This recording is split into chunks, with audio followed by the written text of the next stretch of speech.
di podcast kami. Saya Trias, dan hari ini saya ditemani oleh Evi, Eca, Fiska, Pira, dan Metri.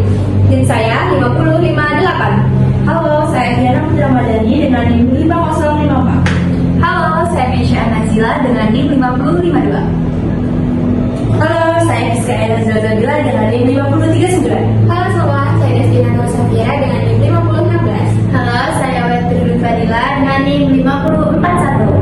Jadi, pernahkah kalian membayangkan bagaimana jika lautan yang indah dengan terumbu karang yang penuh warna perlahan berubah menjadi putih dan kehilangan kehidupan? Ternyata hal ini benar-benar terjadi di wilayah Indonesia, termasuk Raja Ampat. Nah, pada episode kali ini kita akan membahas salah satu dampak nyata dari krisis iklim, yaitu pemutihan terumbu karang atau coral bleaching di Raja Ampat, Papua Barat Daya. Nah, mengapa hal ini bisa terjadi? Apa dampaknya bagi lingkungan dan masyarakat? Dan apa yang bisa kita lakukan untuk membantu? Yuk, langsung kita bahas. Nah, Raja Ampat dikenal sebagai salah satu kawasan dengan keanekaragaman hayati laut terbesar di dunia. Wilayah ini memiliki ratusan jenis terumbu karang, ribuan spesies ikan, serta berbagai biota laut yang menjadikannya sebagai salah satu surga bawah laut dunia. Nah, namun sayangnya keindahan tersebut tidak menghadapi ancaman serius akibat perubahan iklim. Salah satu dampak yang paling terlihat adalah pemutihan terumbu karang atau coral bleaching. Nah, kondisi ini terjadi ketika suhu air laut meningkat sehingga karang mengalami stres dan mengeluarkan alga mikrofis yang hidup di dalam jaringannya. Padahal alga sendiri sangat penting karena memberikan makanan sekaligus warna alami pada karang.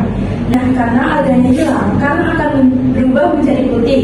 Nah, jika suhu laut tetap tinggi dalam waktu yang lama, karang bisa mati dan membutuhkan waktu bertahun-tahun untuk pulih. Lalu, apa sih penyebab suhu laut terus meningkat? Penyebab utamanya adalah meningkatkan gas rumah kaca, terutama karbon dioksida atau CO2. Gas ini berasal dari berbagai aktivitas manusia, seperti pembakaran bahan bakar fosil untuk kendaraan dan pembangkit listrik, dan penebangan hutan secara kegiatan industri. Gas rumah kaca membuat panas matahari tertangkap di atmosfer sehingga suhu bumi terus meningkat. Akibatnya, suhu permukaan laut juga ikut naik. Kenaikan suhu tersebut yang mungkin hanya 1 hingga 2 derajat Celcius ternyata sudah cukup untuk membuat terumbu karang mengalami stres dan memicu pemutihan.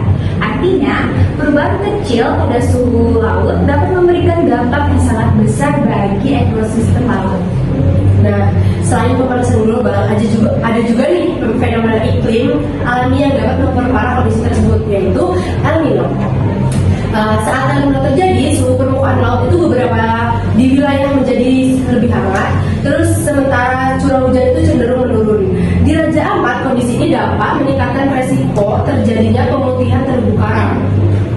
Ketika El Nino terjadi bersamaan dengan persamaan global, dampaknya menjadi lebih besar karena suhu udara laut itu meningkat lebih lama dari biasanya.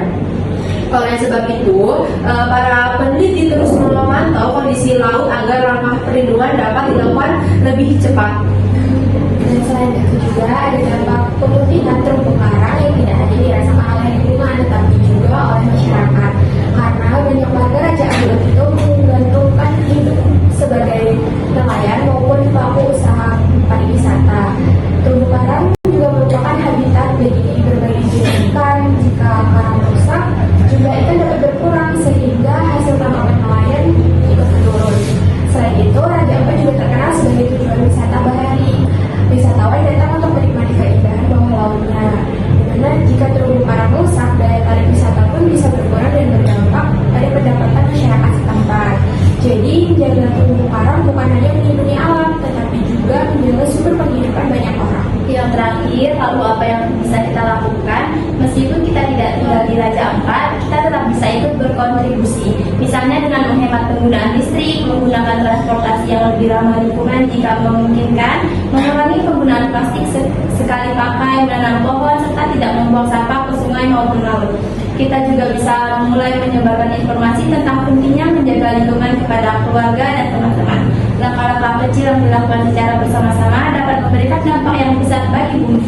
Nah, dari pembahasan hari ini, kita belajar bahwa pemutihan terumbu karang di Raja Ampat merupakan salah satu bukti nyata bahwa krisis iklim sudah terjadi dan memberikan dampak terhadap alam maupun kehidupan manusia.